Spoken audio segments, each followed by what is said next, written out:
Hi guys, last week வந்து ஒரு ப்ரொடக்டிவான week. என்ன பிளான் பண்ணோமோ அதை வந்து கரெக்டாக பண்ணியாச்சு. ரிசல்ட்ஸுமே வந்து ப்ராப்பரான ரிசல்ட்ஸாக இருக்குது. லாஸ்ட் வீக் வந்து எனக்கு ஒரு அட்வான்டேஜ் இருந்துச்சு. என்ன அப்படின்னா, ஐ ஹேட் சம் டைம். எனக்கு வந்து மண்டே ஒரு ஹாலிடே, டியூஸ்டே வந்து ஒர்க் ஃப்ரம் ஹோம் எடுத்துட்டேன். Wednesday to Friday I had training. அந்த ட்ரைனிங்கும் வந்து 12:30 to 9:30 பண்ணும்போது நான் பொறுமையாக 9 மணிக்கு எழுந்திரிச்சு அப்புறம் சாப்பிட்டு கிளம்பி ஜிம்முக்கு போயிட்டு வந்து ட்ரைனிங் அட்டன் பண்ணி முடிச்சுட்டு திரும்ப வாக்கிங் மட்டும் போயிட்டு வந்து முடிஞ்சதுக்கு கரெக்டாக இருந்துச்சு. இப்போ இந்த வாரம் அது எனக்கு ஒரு சேலஞ்சாக இருக்க போகிறது என்ன அப்படின்னா, என்னோடய ரொட்டீனுக்குள்ளே வந்து நான் வரப்போகிறேன். 8 to 5 அப்படின்றது என்னோடய ஆஃபீஸ் ரொட்டீனுக்குள்ளே நான் வந்து வரப்போகிறேன். அதில் வந்து என்ன பிரச்சனை, எந்திரிக்கிறது ஒரு பிரச்சனை. நான் வந்து if I have to just go to office by 8, நான் வந்து ஒரு 7 மணிக்காவது எந்திரிக்கணும். எந்திரிச்சு குளிச்சு கிளம்பிட்டு பிரேக்ஃபாஸ்ட் சாப்பிட்டுட்டு ஆஃபீஸ்க்கு போகிறதுக்கு வந்து கரெக்டாக இருக்கும். ஆனால் வந்து அந்த எந்திரிக்கிறது தான் வந்து கொஞ்சம் பிரச்சனை. இப்போ நான் வந்து லாஸ்ட் வீக்கில் காலையில் வந்து ஜிம்முக்கு போயிட்டு இருந்தேன். இப்போ அந்த மார்னிங் ஜிம்முக்கு போனோம் அப்படின்னா நான் 5 மணிக்கு எந்திரிக்கணும்.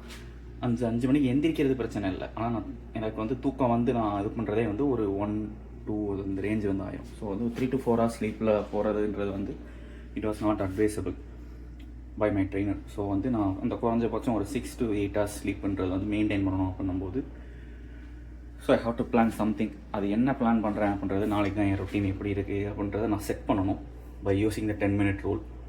ஸோ அது என்னன்றதை செட் பண்ணிவிட்டு அதை வந்து வீக் ஃபுல்லாக ஃபாலோ பண்ணணும். நவ் மீல் ப்ரெப் வந்து பண்ணியாச்சு. இப்போ அதை வந்து எப்படி ஸ்டோர் பண்ணுறேன்னு பார்க்க போகிறீங்க.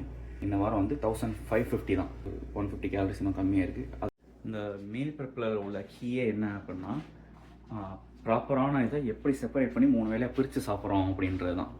இப்போ அதுக்கு நான் வந்து என்ன பண்ண போகிறேன் அப்படின்னா, 3 type ஆஃப் கண்டெய்னர்ஸ் வந்து எடுத்துருக்கேன். 1 ஃபார் வந்து breakfast, 1 for snack, 1 for dinner அப்படின்றத வந்து செப்பரேட் பண்ணி வந்து வைக்க.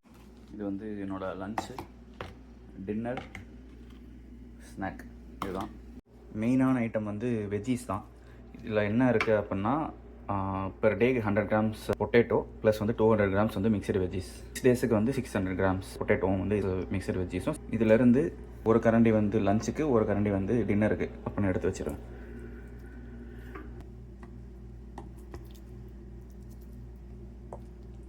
வெஜ்ஜீஸ் வந்து இப்போ ஒரு லேயராக இருக்கா. இதுக்கு மேலே என்ன பண்ணுவேன் அப்படின்னா, 100 gram டோஃபு.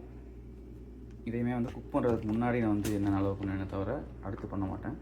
அதை வந்து ஒரு லேயராக வந்து போட்டுருவேன். இதுக்கு மேலே டாப் ஆஃப் பண்ணுறதுக்கு இப்போ வந்து ஒரு கரண்டியில் வந்து ரைஸ்.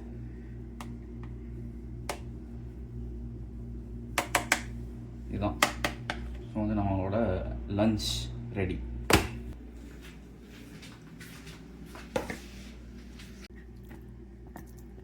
ஒரு கரண்டி வெஜ்ஜீஸு,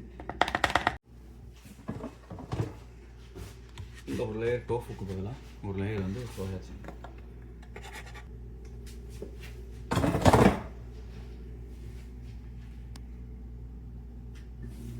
இதுக்கு திரும்ப டாப் ஆஃப் பண்ணுறதுக்கு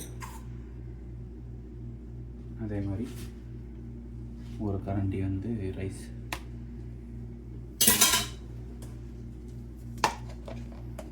இப்போ லன்ச் அண்ட் டின்னர் ரெடி. இதை ஒவ்வொரு நாளைக்கும் தனித்தனியாக பண்ணுறதை விட்டுட்டு மொத்தமாக பல்காக அந்த மாதிரி வந்து எடுத்து வச்சுட்டு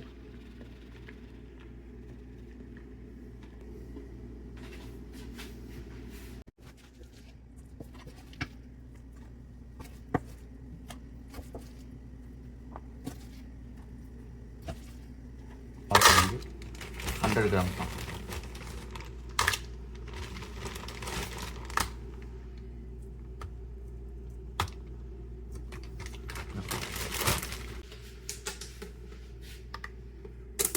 One 75 grams வந்து Greek yogurt.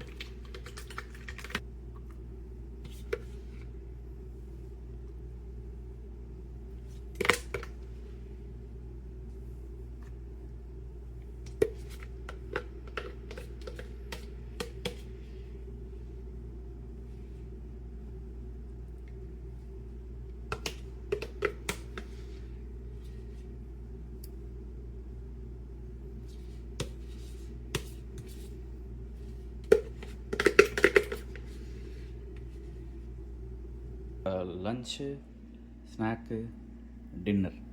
பிரேக்ஃபாஸ்ட் வந்து அன்னன்னைக்கு பண்ணிப்பேன். லன்ச்சு, ஸ்நாக், டின்னர் 3 வந்து 6 நாளைக்கு ரெடி பண்ணியாச்சு.